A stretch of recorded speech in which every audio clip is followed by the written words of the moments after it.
Hello everybody, this is XStark1ll3rXs here. Today I've got a different sort of guide for you. This is a complete guide to player-owned ports. I thought it would be appropriate to make this guide since the player-owned port update has literally just come out. So there are loads and loads of different things that you can have for this, as these are recommendations that I'm about to say. None of these are essential, but I recommend that you have at least one of these to be able to fully take the full experience out of the port. So my recommendations for this are to have one of the following: either 90 fishing, 90 slayer, 90 rune crafting, 90 herblore, 90 prayer, 90 thieving, 90 hunter, 90 cooking, or 90 construction. And I highly recommend you have at least one of these so you can make at least one of the top rewards. Right, these are some other levels which I would recommend having so you can actually make the rewards. So I recommend that you have 93 cooking if you wish to make the rocktail soup reward, which is the best food in the game. 90 smithing if you wish to make the Tetsu armor. 90 crafting if you wish to make the Death Lotus armor. 90 rune crafting if you wish to make the Sea Singer armor. 85 to 95 fletching for the scrimshaws, and 92 fletching for the Death Lotus darts, which have just come into the game. 85 defense and 85 constitution to wear either the Death Lotus, Sea Singer and Tetsu armor. And you will need 95 constitution to take the full effect of the rocktail soup. So now I've explained the levels, let's get right into the guide. Right everybody, now I'm going to show you the ins and outs of the player-owned port itself. So to enter the player-owned port, you teleport to the port's home at Lodestone and then go to the port portal. Once you enter, you will be put into an automated tutorial which you will go through, which will explain all the basics and all that sort of shit, which I'm going to do as well. And at the end you will be given this captain log, which will tell you which scrolls you have for the armor, recipes and scrimshaws. Also just some statistics and stuff. Then what trade goods you have, which there are some new ones, as there are new items that can be made, such as the core scales, the pearls, the azure, the terracotta. They are new. You can also teleport to the portal by teleport. Right, so let's get into the basics of the player and port. First of all, every so often a player called, or not a player, a person called Meg will appear down here. What you have to do is give her instructions on how you think she should do on her next journey, which she will give you details on. And depending on how good the responses are that you give, depends on the reward that you get when she returns in a few days. So that's pretty simple. So now up here is the black market, or the black market guy, as I call him. This guy, black marketeer. So from him, on a daily basis, he will, I think it's every 9 hours it reloads, you can buy, as you can see on the screen on the black market, he's ready to sell 396 charms. So every day you should come to him and buy all of what he has to offer. Or you cannot, it's entirely up to you, but I do every time I can. So merge me some coins. Now in the pub here, every so often the barmaid will have either some gossip for you, will have you gossip, or have you run the pub and deliver beers to the patrons. Doing either of if there's a gossip, you will get an extra voyage, which will give you double the rewards of a normal one, I think it is. Or if you deliver beers, you can get bonuses to attach to ships on your journey as well. And then over here we have the office, which is the most important thing in the port, really. Let's just go over there. Well, there's also a chance with the Black Marketeer that you can get a random event where you'll have to help the Death Lotus assassin to kill some people, and you'll also get some rewards from him. The office here will determine how many ships you can have, depending on how many upgrades you give it. Then you also over here you have your workshop, I do believe this is. I've not actually been in here before. Yes, this is your workshop where you can create your scrimshaws.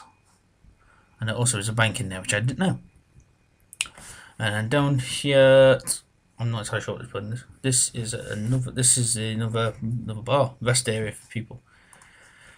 That's all the things. Now, as you can see, I have this thing here. These are my ships that I have. For some reason, they fucked up my names, so excuse names.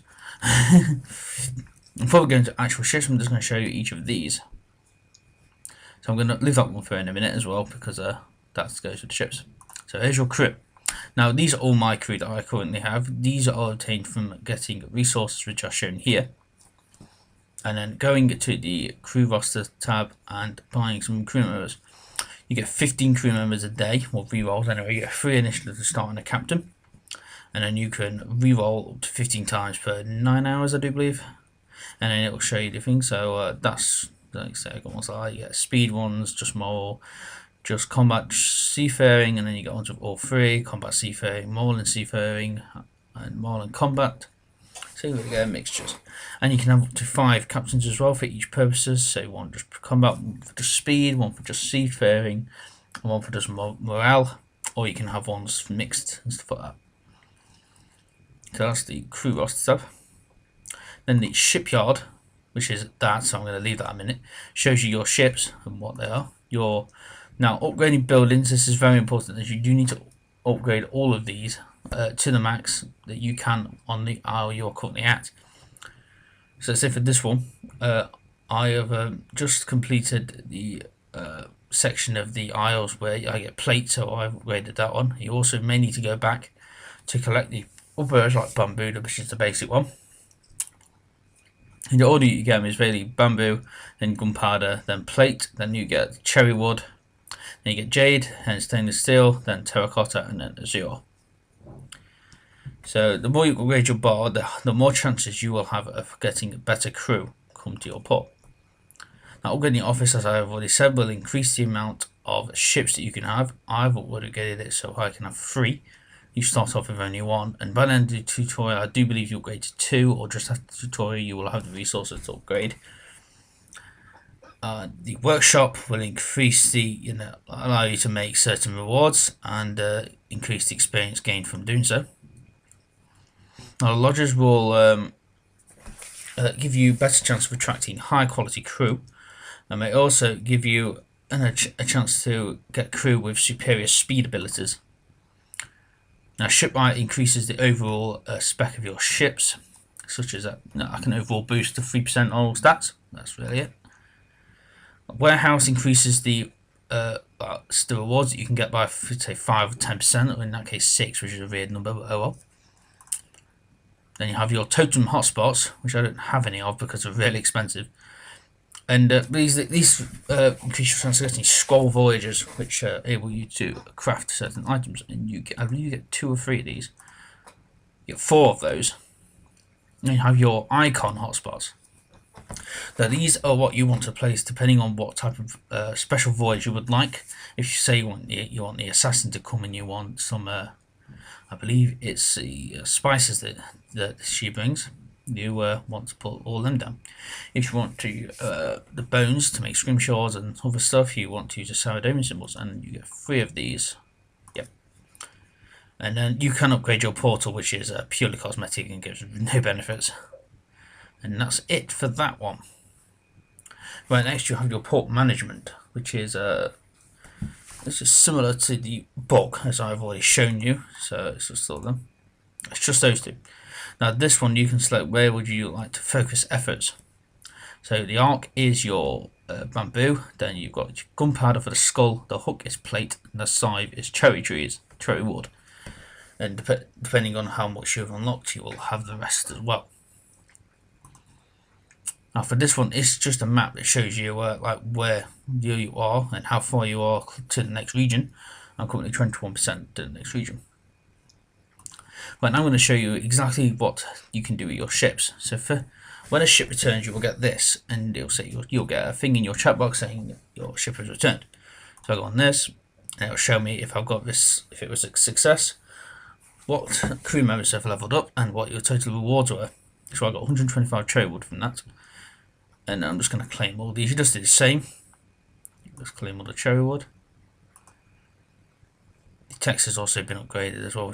And this can happen as well. If your mission fails, there will be like a punishment sort of thing where you will either lose certain supplies, or your ship will become unusable for a certain amount of time. Right. As you can see on here, there are lots of different things that you can upgrade. The ram, which will increase morale or combat. depending on which one you choose. Then you have the decal accessory. You can choose 2 of these, and you can have any combination. So you have the rigging, which will increase seafaring. You have your creative riches or artifacts, which increase morale, and you have your cannons, which will obviously increase combat. And these will upgrade all the way down to the super ones. They give you ridiculously good stuff. Yep. And then you'll have your rudder, which will increase the speed at which you can complete voyages. So this goes all the way up to 2,500 speed, which is really quite good. And yep. And you'll also have your hull, which will increase seafaring or combat, depending on which one you have. So yeah, in here they go all the way down to those 2, which depend on what do different things in that.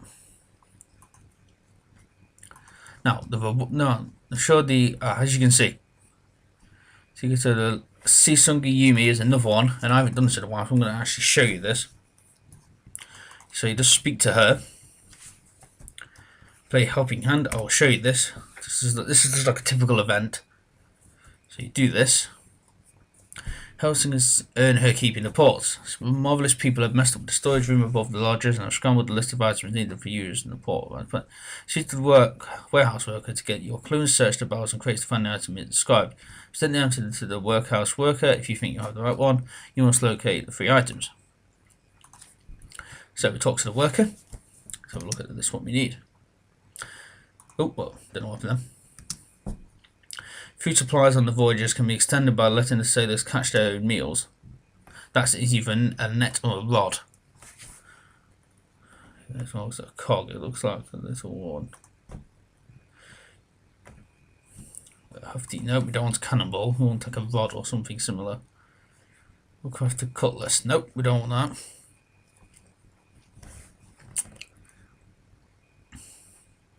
So looking rope, maybe. And you can no, let's go down here and search this bowl here to see. Okay, I'm going to skip through me completing this, and I'll show you the rewards at the end when I have completed it. Right, I just completed that one. So this is the sort of rewards you can get. You can get stuff like a bag of winds, a sea singer's bottled cry, and a ration pack. I'll show you what these do. These you can get information on these by going to these, and then going to voyage list, and then adding the effect. So a bag of winds increases speed by 10%, and then your ration pack increases morale by 10%, and the sea singer's bottled cry increases seafaring by 10%. So I'm just going to choose a voyage and set it off here quickly. I don't want them, so I'm just going to renew them.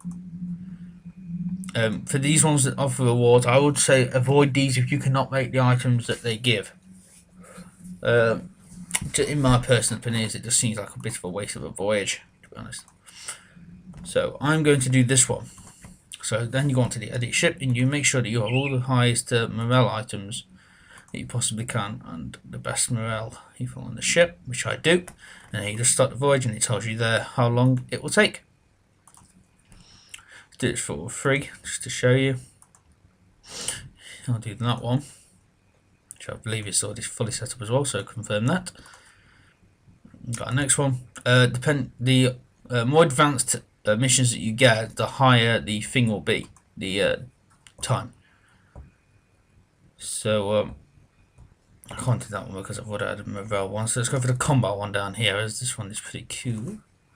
No, I don't want Cedrium, so then we can put on my best cannon, which as you see will increase your percentage chance of it being successful every time you add something.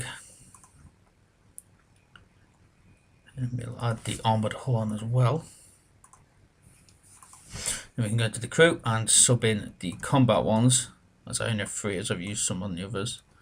So we can throw him in as east combat, and then we can put him in as well as like a thing, and then we can send that one off. I don't know if you saw that or not, but if something is unlockable, the lock will be yellow, and if it is not unlockable, the lock will be white. Shows that when you are able to buy upgrades and stuff like that. So that is it. That is my complete guide to the player imports. I hope this has helped you, and I hope you have success in all your voyages ahead. I've been XStark1ll3rX. Thank you for watching.